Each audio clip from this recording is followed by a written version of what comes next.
യേശുക്രിസ്തുവിൽ ബഹുമാന്യരെ, നിങ്ങൾക്കെല്ലാവർക്കും സങ്കീർത്തന പുസ്തകത്തിലൂടെയുള്ള നമ്മുടെ പഠന പരമ്പരയുടെ മറ്റൊരു എപ്പിസോഡിലേക്ക് വിനീതമായ സ്വാഗതം. ഇന്ന് കഴിഞ്ഞ ദിവസം നമ്മൾ പഠിച്ച് നിർത്തിയ 69ാമത്തെ സങ്കീർത്തനത്തിന്റെ രണ്ടാം ഭാഗമാണ് ഇവിടെ ചിന്തിക്കുവാൻ കർത്താവ് ആഗ്രഹിക്കുന്നത്. ആശ്വസിപ്പിക്കുന്നവർ ഉണ്ടോ? 69ാം സങ്കീർത്തനം ഞാൻ നേരത്തെ ഓർപ്പിച്ച പോലെ ഒരു മശീഹിക സങ്കീർത്തനമാണ്. ദാവീദ് രാജാവിനെ യേശുക്രിസ്തുവിന്റെ ഒരു ചിത്രം എന്ന നിലയിൽ പരിശുദ്ധാത്മാവായ ദൈവം അവിടെ പ്രദർശിച്ചിട്ട് ദാവീദിന്റെ ജീവിതത്തിൽ കൂടി കടന്നുപോയ വളരെ പ്രയാസകരമായ നിമിഷങ്ങളെ നമ്മുടെ കർത്താവായ യേശുക്രിസ്തു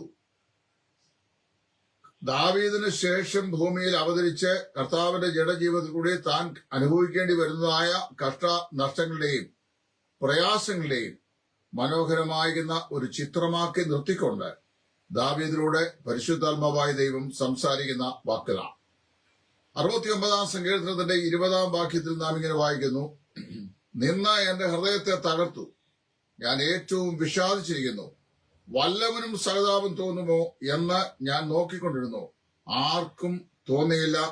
ആശ്വസിപ്പിക്കുന്നവരുണ്ടോ എന്ന് ഞാൻ നോക്കി, ആരെയും കണ്ടില്ല താനും. നമ്മുടെ കർത്താവായ യേശുക്രിസ്തുവിന്റെ കഷ്ടാനുഭവത്തിന്റെ തീവ്രതയെ പരിശുദ്ധാത്മാവായ ദൈവം വിവരിക്കുന്ന ഈ മനോഹരമായ അധ്യായത്തിൽ ഞാൻ പലപ്പോഴും ഇത് വായിച്ച് വളരെയധികം ചിന്തിച്ചിട്ടുള്ള ഒരു വേദഭാഗമാണ്. Reproach has broken my heart and I am full of heaviness. I looked for someone to take pity, but there was none, and for comforters, but I found none. ദാവീദിന്റെ ജീവിതത്തിൽ താൻ അനുഭവിച്ച നിന്ദയുടെ ഒരു വലിയ ദുഃഖകരമായ അനുഭവത്തെ അത് കൈവറക്കുകയാണ്. അവിടെ പറയാണ്, നിന്ന എന്റെ ഹൃദയത്തെ തകർത്തു. നമ്മുടെ ജീവിതത്തെ തകർക്കുന്ന ഒരുപാട് ജീവിത സാഹചര്യങ്ങളുണ്ട്. ഒരു വിശ്വാസിയുടെ, ഒരു ദൈവദാസന്റെ വിശുദ്ധ ജീവിതത്തെക്കുറിച്ച് അദ്ദേഹം ശ്രദ്ധയില്ലാതെ ജീവിച്ച തന്റെ ജീവിതത്തിൽ വന്നു ഭവിക്കുന്ന അശുദ്ധിയെ അവന്റെ ജീവിതത്തെ തകർത്തിളയുന്നതാണ്. അതുപോലെ തന്നെ ദ്രവ്യാഗ്രഹം ഒരു വിശ്വാസിയുടെ ജീവിതത്തിൽ ഉണ്ടായിക്കഴിഞ്ഞാൽ ആ ദ്രവ്യാഗ്രഹം അവന്റെ ജീവിത പടകിനെ തകർത്തിളയുന്നതാണ്. ദേമാസ് ലോകത്തെ സ്നേഹിച്ചിട്ട് എന്നെ വിട്ടു പോയി എന്ന് പൗലൂസ് പറയുന്നുണ്ട്. അപ്പൊ ദ്രവ്യാഗ്രഹം വാസ്തവത്തിൽ മനുഷ്യന്റെ വിശ്വാസ ജീവിതത്തെ തകർക്കുന്ന ഒന്നാണ്. ധാർമ്മിക ജീവിതത്തിലെ തകരാറുകൾ അവന്റെ വിശ്വാസ ജീവിതത്തെ തകർക്കുന്ന ഒന്നാണ്. അങ്ങനെ ഒരുപാട് കാര്യങ്ങൾ, ഉപദേശ പിശകുകൾ ഒരുവന്റെ ജീവിതത്തെ തകർത്ത് കളയും. ലക്ഷ്യബോധമില്ലായ്മ ഒരുവന്റെ ജീവിതത്തെ ലാതിയാക്കി കളയും. എന്നാൽ ഇതെല്ലാം നമുക്ക് ഒരു പരിധിവരെ പ്രയാസകരമാണെങ്കിലും സഹിക്കാൻ കഴിയുന്നതാണ്. ലോകത്തുള്ള എല്ലാ പ്രയാസങ്ങൾ വെച്ച് ഏറ്റവും അധികം നമ്മെ ബാധിക്കുന്ന ഒന്നാണ് മറ്റുള്ളവരാലുള്ള നിന്ന എന്ന് പറയുന്നത്. നിന്ന എന്റെ ഹൃദയത്തെ തകർത്തി കളഞ്ഞു. ദാവീദ് പറയുകയാണ്, അവന്റെ ആളുകൾ അവനെ നിന്ദിച്ചു. അവനോടുകൂടെ അത്താഴം കഴിച്ചിരുന്നവർ, അവനോടുകൂടെ സഹകരിച്ചിരുന്നവർ, അവൻ സഹായം ചെയ്തിട്ടുള്ള ആളുകൾ, അവരെല്ലാം കൂടെ കൂട്ടം കൂടി നിന്ന് അവന് എതിരെ സംസാരിക്കുകയും അവനെ നിന്ദിക്കുകയും ചെയ്യുക. നമ്മുടെ കർത്താവായ യേശുക്രിസ്തുവിന്റെ ഐക്യ നാളുകളിൽ യേശുക്രിസ്തുവിന് സംഭവിച്ചത് അത് തന്നെയാണല്ലോ. വാസ്തവത്തിൽ ഈ കാര്യം 69ാം സങ്കീർത്തനത്തിൽ ദാവീദ് പറയുന്ന ഈ കാര്യം വളരെ ചിന്തിക്കേണ്ട ഒന്നാണ്. നിന്ന നമുക്ക് സഹിക്കാൻ സാധിക്കുകയില്ല. ഉദാഹരണം പറഞ്ഞു കഴിഞ്ഞാല് ഈ മാതാപിതാക്കൾക്ക് പ്രായമായി കഴിയുമ്പോൾ അവരെ ഓമനിച്ച് വളർത്തിക്കൊണ്ടുവന്ന, പട്ടിണിയില്ലാതെ പൈതാഹമില്ലാതെ കുഞ്ഞുങ്ങളെ ആരോഗ്യത്തോടെ വളരണം എന്നുള്ള ആഗ്രഹത്തില് അവർക്ക് വേണ്ടി ജീവിച്ച്, അവർക്ക് വേണ്ടി ധനം ചെലവഴിച്ച്, അവരുടെ ഓരോ ചലനങ്ങളും ശ്രദ്ധിച്ച്, അവരെ വിദ്യാഭ്യാസം ചെയ്യിച്ച്, വിവാഹം ചെയ്യിച്ച് ഒക്കെ നമ്മള് അവരെ ഉന്നതമായ സ്ഥാനത്തേക്ക് കൊണ്ടുവരും. മാതാപിതാക്കൾ പ്രായമായി കഴിയുമ്പോൾ ചില മക്കൾക്ക് അവരൊരു നിന്ദാവിഷയമായി മാറും. അപ്പൊ വാസ്തവത്തില് അങ്ങനെ നിന്ദാവിഷയമായി തീരുന്ന സാഹചര്യങ്ങൾ ചങ്കുപൊട്ടി കരഞ്ഞു പോകുന്ന ചില അമ്മമാരെ, ചില അപ്പന്മാരെ ഒക്കെ നമ്മൾ കണ്ടിട്ടുണ്ട്. പ്രായമായ അമ്മയുടെ അടുക്കിലേക്ക് ഒരു പാത്രത്തില് ചോറ് വിളമ്പിട്ടിട്ട് ഇങ്ങനെ പട്ടിക്ക് കൊടുക്കുന്നതുകൊണ്ട് നിരക്കിയിട്ട് ഇങ്ങനെ തള്ളിയിട്ട് വേണമെങ്കിൽ തിന്നേച്ചു പോ എന്ന് പറയുന്ന ആളുകളെ ഞാൻ കണ്ടിട്ടുണ്ട്. അത് കരഞ്ഞുകൊണ്ട് വാരി കഴിക്കുന്ന അമ്മമാരെ ഞാൻ കണ്ടിട്ടുണ്ട്. നിങ്ങളും കണ്ടിട്ടുണ്ടാവാൻ സാധ്യതയുണ്ട്. ജീവിതത്തിലെ ഏറ്റവും അസഹനീയമായ അനുഭവമാണ് നിന്ന എന്ന് പറയുന്നത്. ദാവീദ് പറയാണ്, നിന്ന എന്റെ ഹൃദയത്തെ തകർത്ത് കളഞ്ഞു. നമ്മുടെ കർത്താവായ യേശു പറയുകയാണ്, അവനെ നിന്ദിക്കുന്നത്, കടന്നു പോകുന്ന ഏവരും അവനെ നിന്ദിച്ചു എന്നാണ് വായിക്കുന്നത്. നമ്മുടെ കർത്താവ് ഒരുപാട് പങ്കപ്പാടുകൾ ഈ ഭൂമിയിൽ അനുഭവിച്ചിട്ടുണ്ട്. ആ അനുഭവിച്ച ചമ്മട്ടി കൊണ്ട് അവൻ അടിക്കപ്പെട്ടു. പീലാത്തോസും നാടുവാഴികളും എല്ലാം അവനെ വിസ്തരിച്ചു. ഹേരോദാവിന് മുമ്പാകെ അവൻ നിന്ന് പരിഹാസിതനായി. അവന് കർത്താവായ യേശുവിനെ പല ആളുകളും കാർക്കിച്ചു തുപ്പുകയും ഒക്കെ ചെയ്തു. അവനെക്കുറിച്ച് ഒരുപാട് അപവാദങ്ങളൊക്കെ പറഞ്ഞു. ഇതിനെക്കുറിച്ചൊന്നും കർത്താവ് ഒരു പരാതിയും പറഞ്ഞില്ല. എന്നാൽ യേശു ക്രിസ്തു പറഞ്ഞ പരാതി, നിന്ന എന്റെ ഹൃദയത്തെ തകർത്ത് കളഞ്ഞു എന്നാണ്. ഇവിടെ കർത്താവായ യേശു ക്രിസ്തു തന്നെ പറയുകയാണ്, I have become a stranger to my brothers. എന്റെ സഹോദരന്മാർക്ക് ഞാൻ ഒരു അന്യനായി തീർന്നിരിക്കുന്നു. അത് മാത്രമല്ല, ഞാൻ അവർക്ക് അന്യനും അപരിചിതനുമായി തീർന്നിരിക്കുകയാണ്. എന്റെ ആലയത്തെക്കുറിച്ചുള്ള എരിവ് എന്നെ തിന്നുകളയുന്നു എന്ന് കർത്താവ് യോഹന്നാന്റെ സുവിശേഷം 2 പറയുകയുണ്ടായി. ഞാൻ പറയുന്നത് ചോദിച്ചു കഴിഞ്ഞാല്, കർത്താവിനെ പല നിലയിലുള്ള സങ്കടങ്ങൾ അനുഭവിക്കേണ്ടി വന്നെങ്കിലും തനിക്ക് ഏറ്റവും അസഹനീയമായി തോന്നുന്നത് നിന്ന അവന്റെ ഹൃദയത്തെ തകർത്ത് കളഞ്ഞു എന്നുള്ളതാണ്. ദാവീദ് എത്ര ഭയാനകമായൊരു നിന്ന അനുഭവത്തിലൂടെ കടന്നുപോയിക്കൊണ്ടിരിക്കുകയായിരുന്നു. വാസ്തവത്തില് എന്റെയും നിങ്ങളുടെയും ഹൃദയങ്ങളെ തകർത്ത് കളയുന്ന ഘടകങ്ങൾ ഏതൊക്കെയാണ്? അത് it's broken when you can't have your way. പലപ്പോഴും നമ്മുടെ സ്വന്തം ഇഷ്ടപ്രകാരം നമുക്ക് ജീവിക്കാൻ കഴിയാത്ത സാഹചര്യം വരുമ്പോൾ ആ സാഹചര്യം നമ്മെ തകർത്ത് കളയുന്ന അനുഭൂതി നമ്മൾ ഉണ്ടാക്കാറുണ്ട്. മാത്രമല്ല, മറ്റുള്ള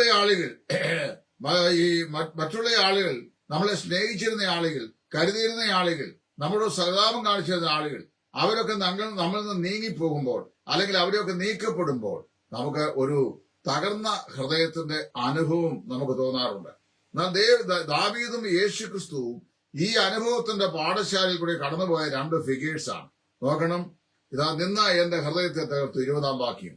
അങ്ങനെയുള്ള സാഹചര്യങ്ങളില് ഈ തകർന്ന ഹൃദയത്തിന് എന്ത് ചികിത്സയാണ് ചെയ്യാനായിട്ട് കഴിയുന്നത്?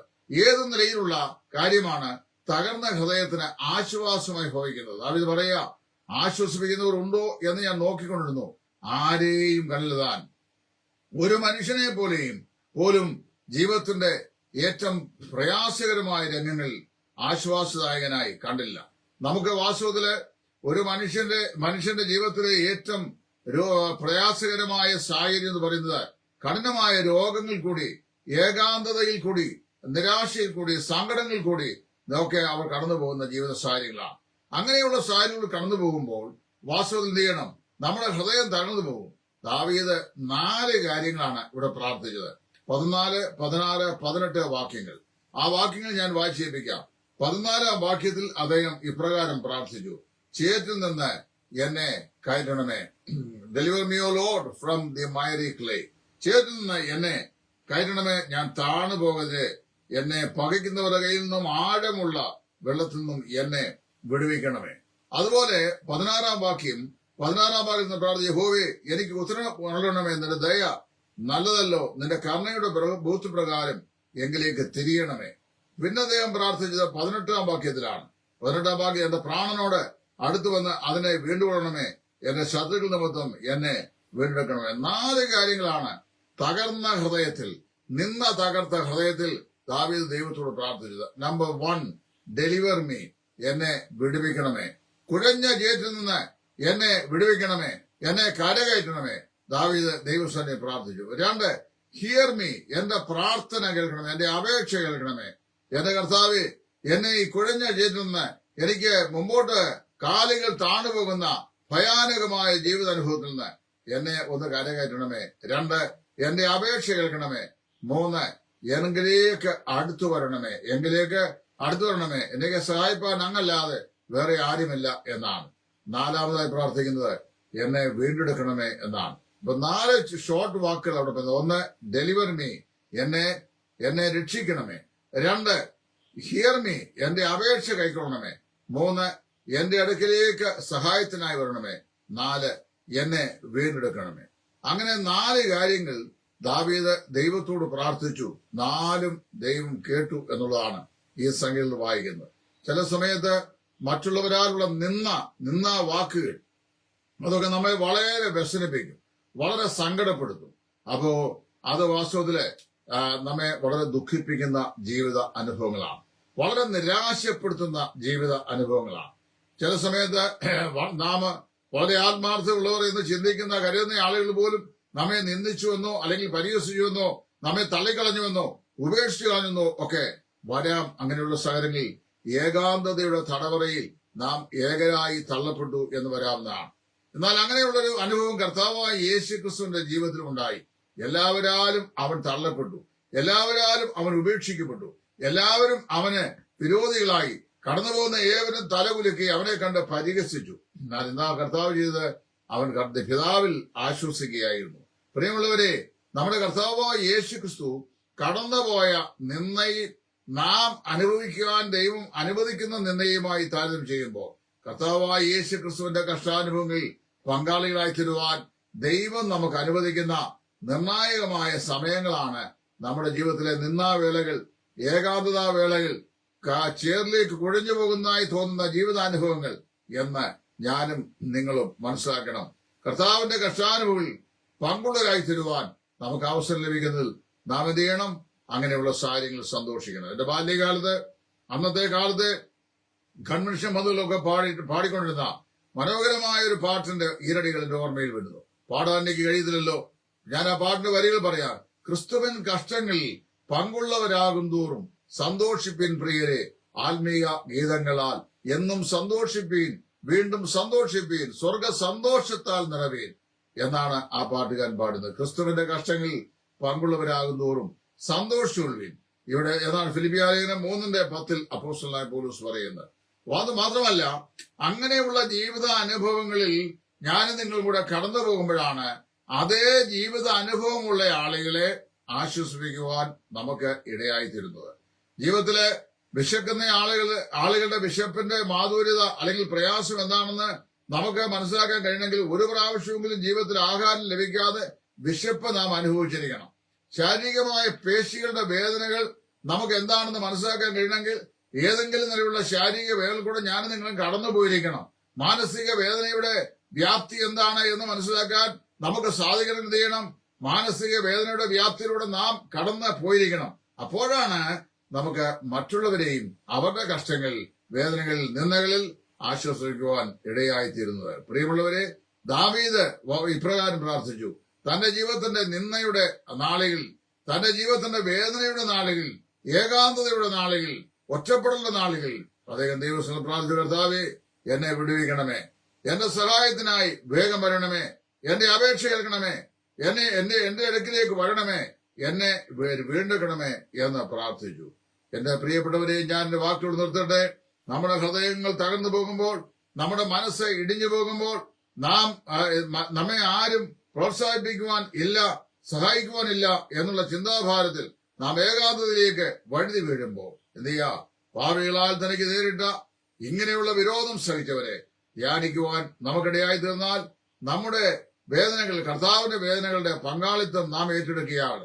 കർത്താവിന്റെ നിന്ദയുടെ ഭാഗവാക്ക് നാം ചുമക്കുകയാണ് എന്നുള്ള ജീവിതാനുഭവം നമുക്കും ഉണ്ടാകും. മാത്രമല്ല, നമുക്ക് തരുന്ന ഈ ഏകാന്തതയുടെയും നിന്ദയുടെയും ഒറ്റപ്പെടലിന്റെയും അനുഭവം നമ്മെ കൊണ്ട് ദൈവം മറ്റു ചിലരുടെ ജീവിത സാഹചര്യങ്ങളിൽ അവർക്ക് നൽകേണ്ട ആശ്വാസത്തിന്റെ മാതൃകയായി അല്ലെങ്കിൽ അതിനുള്ള ഉപകരണമാക്കി ദൈവം അവയെ നമ്മുടെ ജീവിതത്തിൽ അനുവദിക്കുന്നു എന്നുള്ളതാണ് നമുക്ക് മനസ്സിലാക്കുവാൻ സാധിക്കുന്നത്. എന്റെ വാക്കുകൾ നിർത്തട്ടെ.